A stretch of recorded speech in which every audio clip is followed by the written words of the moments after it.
आज कलायत हलके के गांव कोलेखा में राज्य मंत्री कमलेश ढांडा को एक शिलान्यास कार्यक्रम में जाना था, मगर उससे पहले ही रास्ते में राजपूत समाज के लोगों द्वारा विरोध के चलते उन्हें अपना रूट बदलना पड़ा। हालांकि वो रूट बदलकर अपने कार्यक्रम में जरूर गई, मगर इस बात का एहसास उन्हें भी हुआ होगा कि जो समाज कलायत के अंदर उनके कार्यक्रमों में बढ़ चढ़कर हिस्सा लेता था, आज वो उन्हें काले झंडे दिखा रहा है। नेशनल हाईवे के पास ही लगभग एक सप्ताह से राजपूत समाज के लोगों का धरना भी चला हुआ है। आज फिर से सरकार और राज्य मंत्री के खिलाफ समाज के लोगों ने जमकर नारेबाजी की। नहीं चलेगी, नहीं चलेगी, नहीं चलेगी। बीजेपी सरकार मुर्दाबाद, मुर्दाबाद, मुर्दाबाद। पत्थर को भी करते पानी। जय भवानी, जय भवानी। जी, मंत्री जी को यहाँ को आना था और दूसरी साइड को निकले गए, अब क्या किया जाएगा?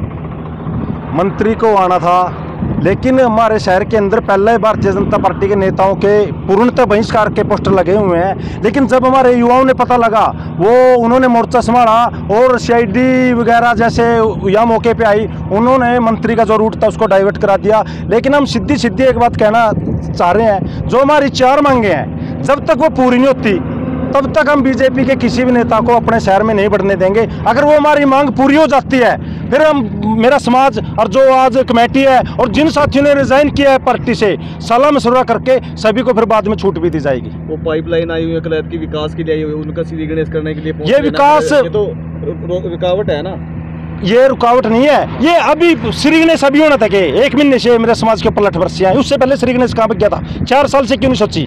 3 साल जब हम यहाँ चेयरमैन थे, ये तो तब की चली हुई स्कीम है। अब ऐसा क्या, अब ऐसा विरोध क्यों?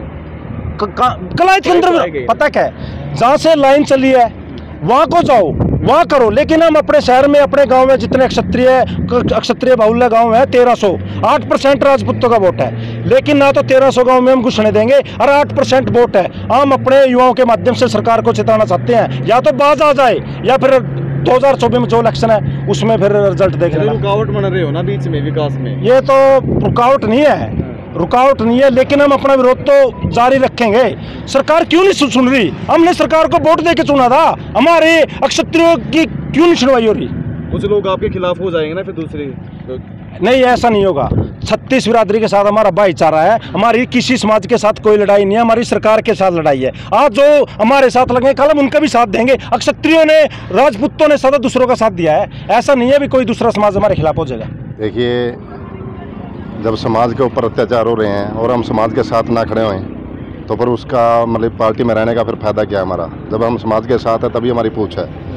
हमने जब जितने दिन पार्टी में काम करे, तन मन धन के साथ काम किया है, रात को 12-12 बजे तक भी काम किया। लेकिन आज जिस प्रकार से भारतीय जनता पार्टी ने हमारे समाज के ऊपर अत्याचार किए, हमारे भाइयों के ऊपर लाठियाँ बरसाई, उसके विरोध में जो हमारा अनिश्चितकालीन धरना यहाँ पर महापुरुषों के सम्मान में रखा हुआ है, उसमें हमारे को पता चला है कि यहाँ पे राज्य मंत्री और नायब सैनी जी आ रहे हैं।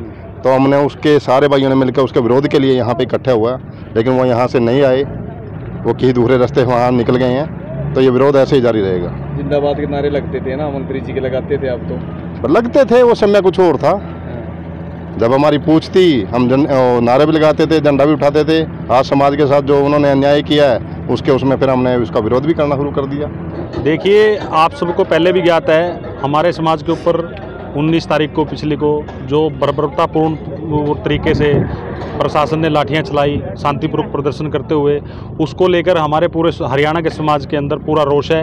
और ये रोष प्रदर्शन के चलते ही हमने यहाँ पर अनिश्चितकालीन धरना लगाया हुआ है। और किसी भी बीजेपी के नेता की एंट्री कलायत में बंद है।